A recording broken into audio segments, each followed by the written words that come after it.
안녕하십니까. 고광입니다. 오늘부터는 이제 너무 유명한 경전이기도 한데요. 우리가 늘 아침, 저녁으로 독송하고 있는 반야심경에 관해서 강의를 할까 생각합니다.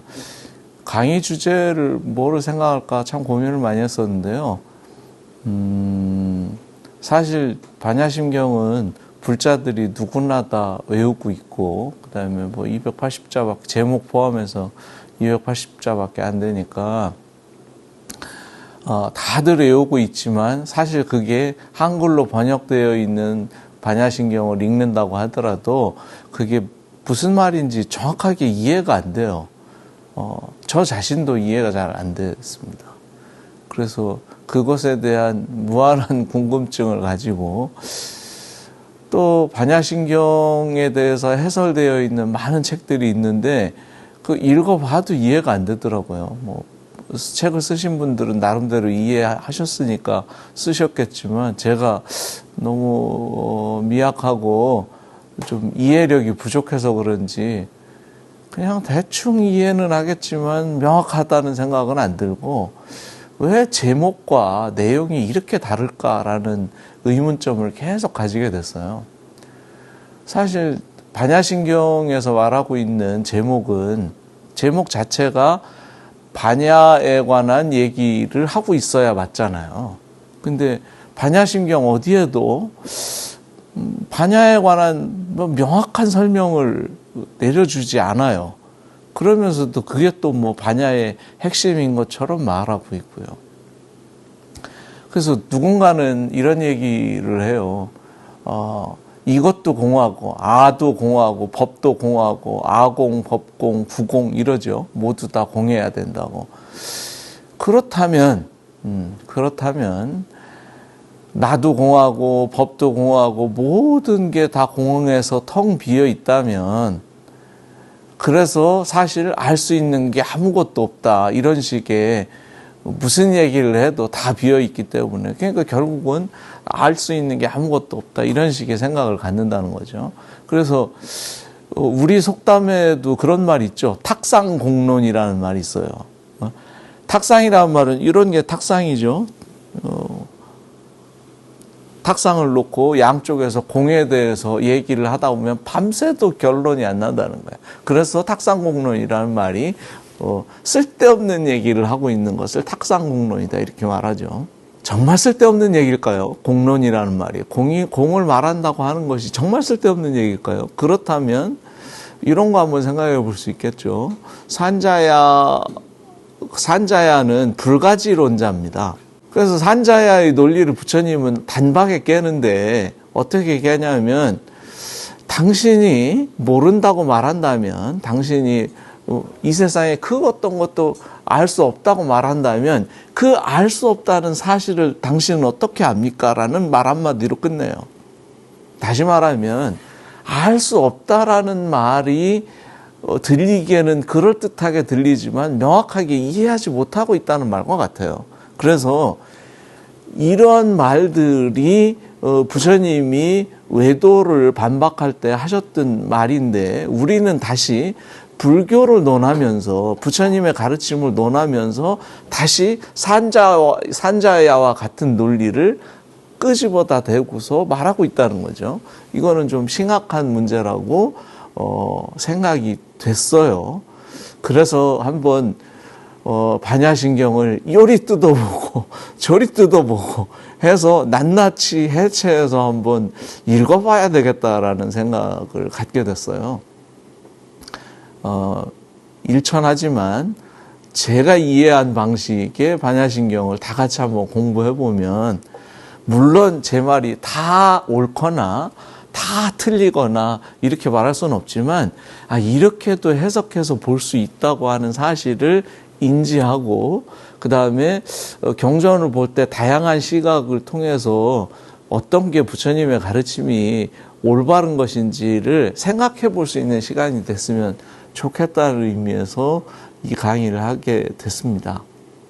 그러면 반야심경에 들어가기 전에 반야심경의 경 제목을 한번 공부해 볼까 합니다. 보통 이제 쉽게 반야심경 이렇게 말하는데 이것의 원 제목은 프라주냐 파라미타 흐르다야 수트라를 번역한 말이에요. 그래서 프라주냐 파라미타는 바냐바라밀다로 우리는 번역되어 있고요. 흐르다야라고 하는 거는 심장을 뜻하는 말인데요. 이게 그 핵심이란 뜻이에요. 그러니까 마음이란 말로 우리는 이해하는데 그런 말이 아니고요. 반야경의 핵심이 되는 경전이다. 그러니까 반야경을 600부나 되는 반야경을 그냥 다 한마디로 그냥 퉁쳐서 말하면 핵심만 딱 간추려서 말하면 이런 얘기다, 이런 의미예요. 그래서 여기서 이제 이거를 근데 우리는 경전을 읽을 때 바냐바라밀다 심경이 원 제목인데 우리는 마하바냐바라밀다 심경이라고 제목을 앞에 붙이죠. 그래서 그러면 마하라는 말이 무슨 뜻인지를 한번 생각해 볼 필요가 있죠. 마하라는 말은 우리는 이제 한문으로는 큰 대자를 써서 번역합니다. 대. 그래서 예를 들면 대승 그러면은 마하야나 이러죠. 야나라는 말이 수레라는 뜻이거든요. 그러니까 마하야나는 수레인데 큰 수레라는 뜻이에요. 그러면 그거에 이제 대치되는 말이 히나야나죠. 그 소승이라고 불리는 것. 히나라는 말은 버려진, 그 다음에 쓸모없는 뭐 그런 의미예요. 그러니까 히나야나라는 말에 대비돼서 쓰는 말이 마하야나인데, 즉 그래서 여기서 마하바냐바라밀다 심경이라고 말할 때 이 마하가 대승이라는 말의 그 말로 해석될 수도 있어요. 그러니까 대승에서 말하는 바냐바라밀에 관한 핵심이 되는 경전이다, 이렇게 해석할 수도 있고요. 또 한 가지는 이거를 이제 경전이 서사적인 관점에서 보면 길이가 짧은 경전이 있고 길이가 긴 경전이 있어요. 그래서 그거를 이제 소품 또는 대품 이렇게 번역을 하는데, 그런 의미에서 경전의 길이가 길면 대품이라고 부르고 경전의 길이가 짧으면 소품이라고 불러요. 그런 의미에서 마하라는 말이 반야경이 600부나 되는 경전이기 때문에 그 반야경의 대품 반야경의 핵심이 된다는 의미에서 이렇게 그 마하라는 말을 앞에다가 붙여서 말했을 가능성도 있어요. 어떤 것인지는 제가 한 게 아니라서 알 수가 없어요. 하지만 뭐 둘 다 의미 있는 번역인 것 같아요. 마하라는 말이 크다라는 말인데, 근데 사실 이제 저희가 배울 때는 마하라는 말이 이런 식으로 배웠어요. 마하라는 말은 비교할 수 없이, 상대할 수 없이 큰, 뭐 이런 거로. 그러니까 그냥 보통 큰 게 아니라 그냥 엄청나게 커가지고 다른 거랑 뭐 비교할 수 없이 큰 것, 이런 게 마하다, 이런 식으로 배웠는데요. 사실 그런 말은 아니고요. 마하라는 말 자체가 크다 작다라는 것은, 작다와 크다는 저번에 그 12연기를 설명할 때도 말했지만 서로 엮여 있는 개념이라서 크고 작고는 절대로 크거나 절대로 작거나 이런 개념은 있을 수 없어요.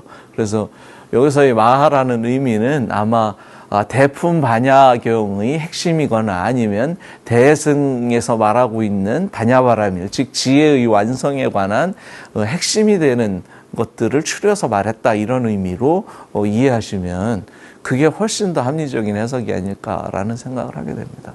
그래서 그러면 우리가 바냐라는 게 뭘까요? 바냐는 그 산스크리트어로는 프라주냐라고 그러고요. 빨리어로는 빠냐라고 부릅니다. 그래서 이것은 이제 여러 가지로 번역되는데 보통 그 지혜라고 번역이 돼요. 그리고 음사한 말은 빠냐를 그대로 음사해서 그 바냐라고 이렇게 하죠. 그래서 사실은 어떻게 생각해 보면 우리는 반야심경이든 하여튼 뭐 경전들을 번역했을 때에 그 산스크리트어를 번역했을 거라고 생각하지만 꼭 그렇지만도 않은 것 같아요. 이게 산스크리트어로는 프라주냐지만 그 뭐 빨리어로는 빠냐라고 부르니까 사실 이제 산스크리트어나 빨리어나 이런 것들을 통합해서 그 중에서 아마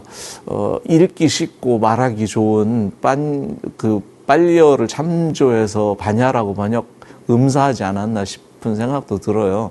대부분의 이제 많은 경우에서 그 산스크리트어보다 그 빨리어의 그 음사가 많은 것도 좀 그렇게 느껴져요. 그래서 그거는 뭐 학자들이 연구해야 될 일이고요. 뭐 제가 그냥 느낀 거로는 그렇고. 그래서 빠냐에 대해서 어떻게 그 정의를 내리고 있나 보면 많은 경우에서는 보통 삼해라는 의미로 이거를 설명해요. 그래서 문해, 사해, 수해 이래서 이제 문사수를 말하죠. 지혜는 문해, 사해, 수해가 있다 이런 식으로 말을 해요. 근데 잘 한번 생각해 보면 지혜라는 게 문이라고 하는 말은 들린다는 말이죠. 제가 늘 얘기해요. 청이라는 말은 듣는다는 말이고 문이라는 말은 들린다는 말이에요. 그러니까 문해 그랬을 때는 지혜라고 하는 사실이 들린다는 의미를 가져요. 그럼 들린다와 들었다의 차이는 무슨 의미가 있을까요? 들린다는 너무 당연하기 때문에 들리는 거예요. 근데 들을 때는 모르기 때문에 들으려고 집중하는 거거든요. 들릴 때는 의심이 없는 거예요.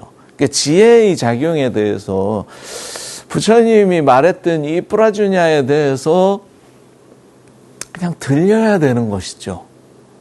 그 다음에 이게 들리도록 하기 위해서는 그 지혜를 어떻게 해야 되냐면 사량해야 돼요. 생각해서 그 생각을 따라가야 돼요. 우리는 내가 깨달음을 스스로 얻는 것은 아니죠. 내가 불교도가 되었다는 말은 부처님의 가르침을 내가 이해해서 그 생각을 따라가서 그 생각이 옳아라고 하는 데까지 생각을 밀고 갔을 때에 그때 증명되는 것, 이런 의미를 가져요. 그러니까 우리는 부처님이 가르친 그 지혜가 사실인지 아닌지를 끝까지 어떻게 해요? 쫓아가서 사유를 밀고 가서 그 지혜를 이해해야 될 필요가 있다는 의미를 갖는 거죠. 그러니까 이것은 사량으로 얻어지는, 습득되어지고 그 다음에 얻어지는 지혜죠.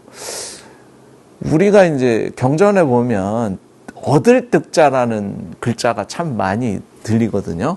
근데 득이라는 말은 뭐 이렇게 하면 사람들이 그렇게 해요. 얻었다, 이걸 내가 이렇게 가졌다 이런 의미로 인식하는데 우리가 쓰는 말들을 보면 습득이라는 말을 하게 되죠. 습득. 습득하는 말은, 습득물 하는 말은 그냥 주순 거예요. 그냥 우연히 주순 거예요. 그러니까 이거는 내가 어떤 것을 취해가지고 얻는 게 아니고 그냥 얻어지는 거예요. 그래서 우리가 부처님의 증득했다 이런 식으로 얘기하면 증명하고 나니까 내가 그것을 갖는 게 아니고 그냥 얻어지는 거예요. 그냥 더 이상 의심하지 않도록 이런 의미를 갖죠. 이게 이제 사해라고 말할 수 있고요.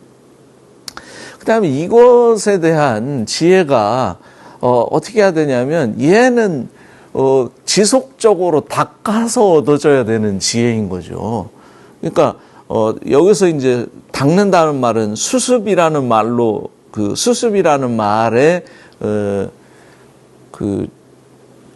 줄임말이라고 생각할 수 있죠. 그러니까 수습이라는 말은 익힌다는 뜻이죠. 습이라는 말은 지속적으로 쌓고 또 쌓고 또 쌓고 하다 보면 이게 완전하게 습관처럼 익혀지는 것, 이런 의미예요. 그러니까 지혜는 습관처럼 익혀져야 된다는 뜻에서의 수혜인 거죠. 우리는 습관처럼 이 지혜를 어떻게 익힐 수 있을까요? 제가 예전 강의에서 설명했었는데 사념처로 우리는 이 지혜를 습득할 수 있습니다. 부처님의 수행은 늘 얘기하지만 우리는 사마타와 위파사나라고 하는 이 지관으로 부처님의 수행을 대별해서 말하는 것처럼 느껴지지만 부처님이 제시한 수행은 사티파타나죠. 염초 수행이에요. 이것은 사념초 수행이지, 사마타나 위파사나를 통해서 얻어지는 게 아니에요.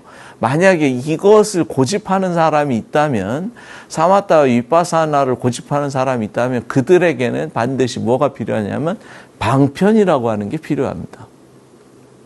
그러니까 이것은 방편이 필요한 수행으로서는 사마타와 위파사나를 얘기할 수 있는 것이지, 방편이 필요하지 않은 수행은 사념초 수행이에요.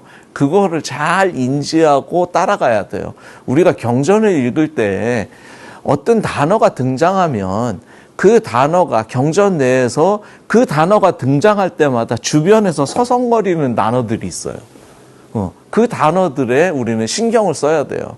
그래서 지와 관이 등장할 때는 항상 이 방편이라고 하는 말이 그 주변에 늘 보여요.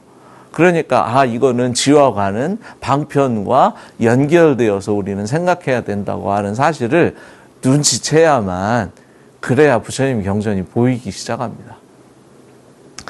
그러면 그렇다면 바냐라고 하는 것은, 뿌라주냐라고 하는 것은 어떤 단어들과 함께 부처님 경전에서 늘 등장할까요? 이런 걸 한번 생각해 볼 수 있어요. 그래서 바냐라고 하는 것을 치거나 아니면은 지혜라고 하는 것을 치게 되면 늘 그 주변에 서성이는 단어가 일체라는 단어입니다.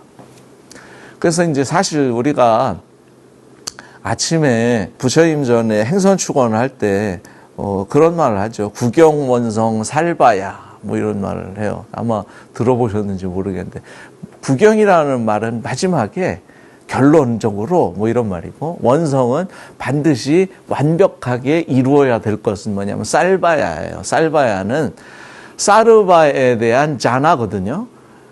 사르바에 대한 지냐나인데, 그게 뭐냐면 일체에 대한 지혜이죠. 그래서 선사들도 이것을 뭐라고 불렀냐면 일체종지라는 말로 썼어요. 그래서 일체종지라는 말이 일체지 또는 일체종지라고 말할 때 일체에 대한 마루종자를 쓰는 종지가 있고 종자종자를 쓰는 종지가 있어요. 근데 마루종자를 쓰는 종지의 의미는 무슨 말이냐면 일체에 대한 더 이상 다른 것과 비교할 수 없는 최고의 지혜란 뜻이에요. 그 다음에 종자종자를 쓸 때의 종지로서의 지혜는 무슨 말이냐면 종자의 개념은 이런 개념으로 생각할 수 있어요. 엄청나게 큰 나무가 있죠. 큰 나무가 있는데 그 나무도 결국은 종자에서 시작돼요. 그래서 그 종자를 뿌리면 그 종자만 보면 이게 무슨 나무로 클 것이라고 하는 사실을 알죠. 그래서 이 종자라는 지혜라는 의미는 무슨 말이냐면 우리 12처 내에서 종자처럼 작동해요. 얘가. 그래서 정말 눈에 보이지 않는 작은 씨앗 같은 알갱이들이 뿌려지면 실제 대상이 그렇게 나타난다는 의미에서 종자라는 지혜라는 의미에서 일체종지를 말하죠. 이런 때에서 일체종지라고 말할 때는 유식학적인 개념에서 말하고 있는 거예요. 그래서 이제 이 쌀바야가 일체종지이기 때문에 그러면 일체가 무엇인지를 알아야 우리는 바냐라는 그 일체에 대한 지혜를 이해할 수 있어요. 제가 예전 강의에서 일체 계고라고 말할 때 일체는 괴로움으로 지칭되어진다 또는 모든 것이 괴로움이다 뭐 이런 식으로 얘기할 때 일체에 관한 얘기도 했고, 그 다음에 십이연기라든지 오온에 관한 설명을 할 때도 얘기를 했어요. 다시 한번 상기해서 말하면 부처님은 일체에 대한 정의를 두 가지로 내리고 있습니다. 이 얘기를 하기 전에 일체에 대한 얘기를 한 번 더 설명하자면, 일체는 사르바 또는 사페라는 빨리어로는 사페죠. 그래서 사르바에 관한 것을 번역할 때 일체라고 번역했어요. 근데 지금 우리가 일체라고 말하면 모두라는 의미로만 그 말을 써요. 그러니까 근데 잘 한번 생각해 보면 모두라고 하는 것은 모두 제자를 쓰면 됩니다. 그냥 한 글자로. 그렇죠? 굳이 이거를 뭐 일체라고 하는 두 개의 글자로 써야 될 이유가 전혀 없어요. 근데 얘를 하나 또는 하나와 끊었다는 의미로 끊을 절자를 쓰고 일절인데 이거를 아주 음까지 바꿔가지고 일체라고 우리는 읽어요. 근데 여기는 모두라는 뜻이 양쪽에 없어요. 하나라는 글자에도 없고 절이라는 글자에도 없어요. 물론 지금은 옥편을 찾으면 이게 절이라는 게 체라고 소리 음가를 갖고 모두라는 의미로 해석된다 이렇게 그 의미가 지금은 나와 있지만 이 번역할 당시에는 그런 의미가 아니었어요. 그냥 자른다는 의미이지, 토막낸다는 의미이지. 그래서 이거 일체라는 말은 브라만이 세상을 창조하고 그 다음에 심심해서 그 신으로서 남아있지 않고 모든 자기가 창조한 그 속에 아트마로 나누어가지고 그 속에 들어가 있어요. 그래서 모든 것에는 다 브라만의 신성이 아트만으로 그대로 다 내재되어 있다고 하는 생각을 가지고 있거든요. 그래서 이게 일체라는 개념이에요. 그러니까 원래는 하나였죠. 브라만 자체였어요. 그런데 브라만이 잘려가지고 각각의 사물에 들어가서 그 신성으로 남아있기 때문에 하나이지만 잘라졌다는 의미라는 그런 의미를 두 개 합해서 하나이면서 잘라졌다는 의미를 표현하기 위해서 일체라는 말을 새로 만들어서 번역한 거죠. 그러니까 브라만교를 믿었던 사람들에게서의 일체는 브라만입니다.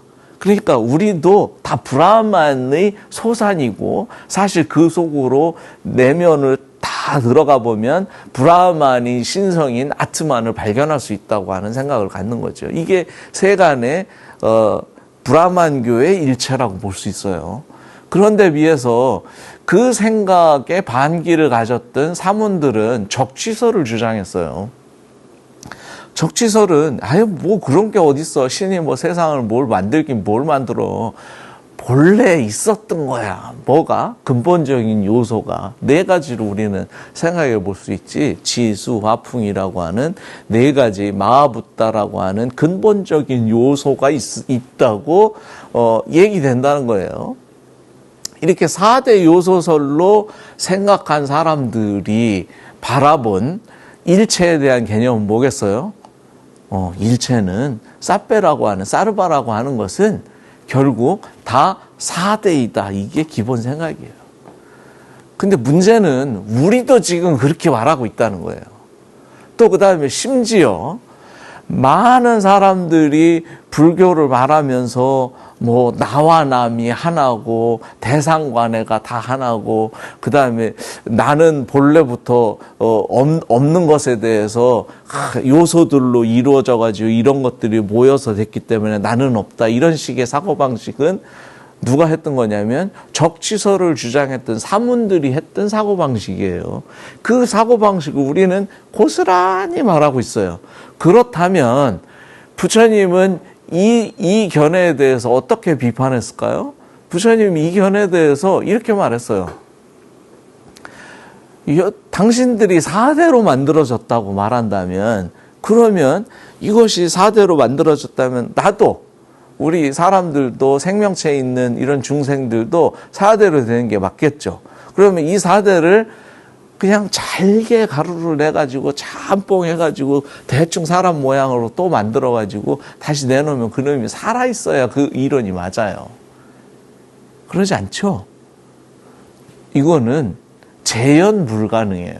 그렇다면 이건 사실과 다르다는 거죠. 그냥 뇌피셜인 거야. 내 생각에 뭐 그렇지 않겠어 하는 것이지. 그건 당신의 주장일 뿐이지 진리를 말하고 있지 않다는 거예요.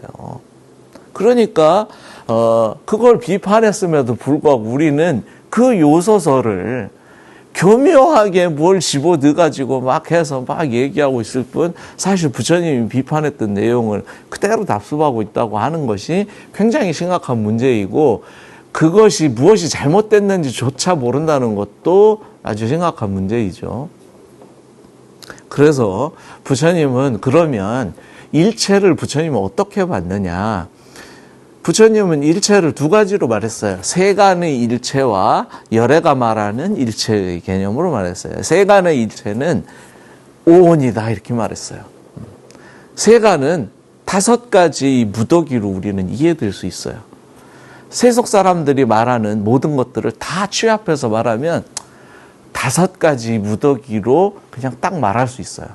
뭐냐면 색으로 된 무더기, 그 다음에 수로 된 무더기, 상으로 된 무더기, 행으로 된 무더기, 식으로 된 무더기로 이해할 수 있어요. 근데 여기서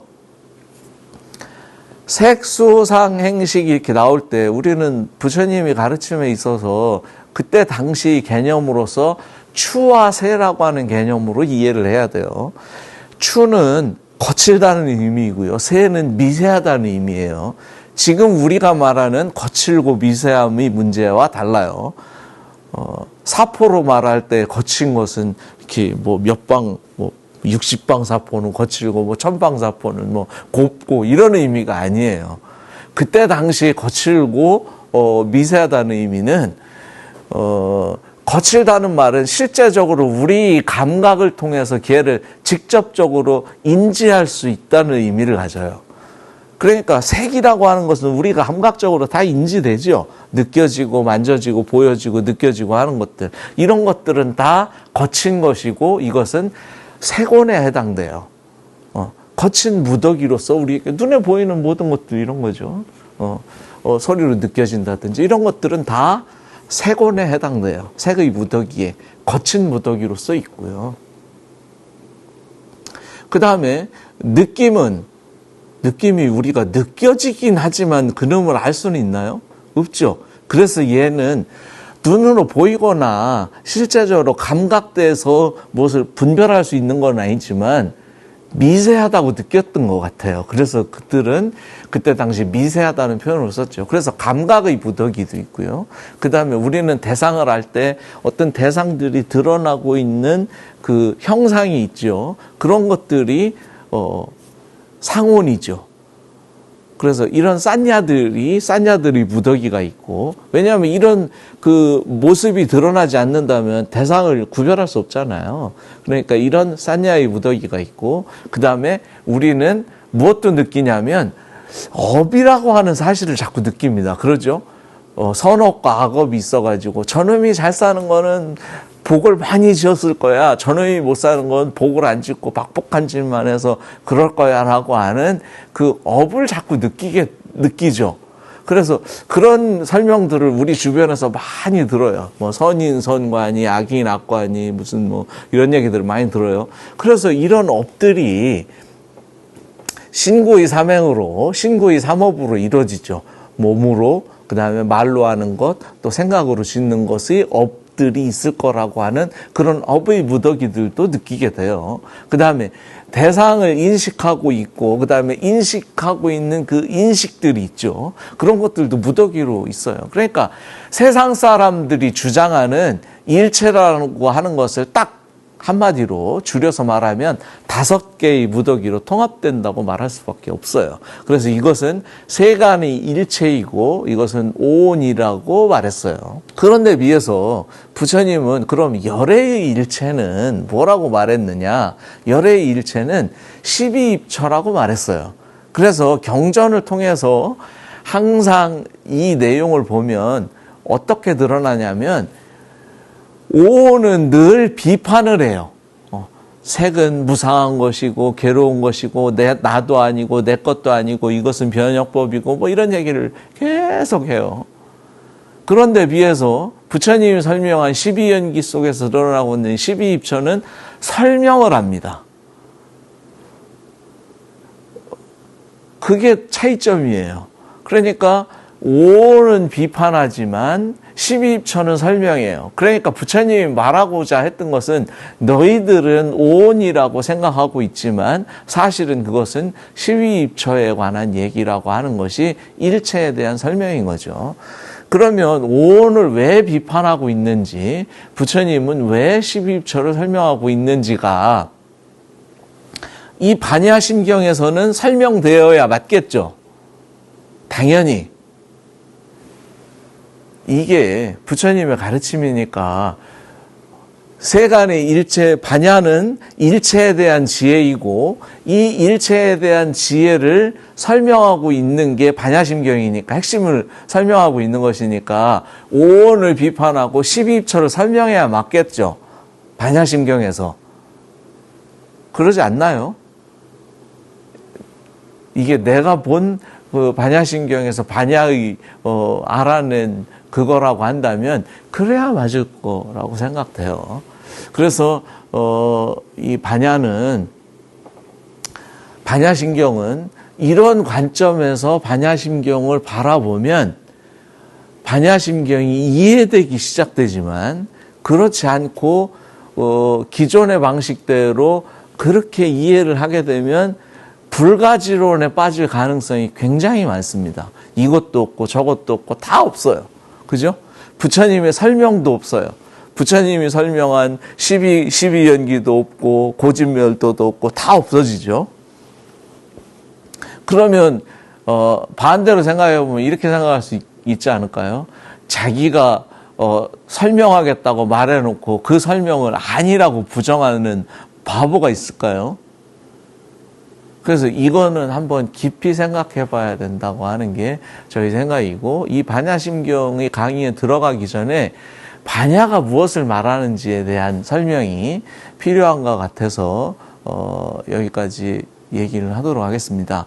그래서 우리가 반야를 이해할 때 그냥 단순히 지혜다 이렇게 생각하지 말고 무엇을 말하는 지혜인지, 부처님이 구체적으로 설명하고 싶었던 게 무엇인지에 대한 개념을 딱 잡고 경전을 봐야 경전이 이해되지, 개념 없이 쳐다보면 이게 산으로 가요.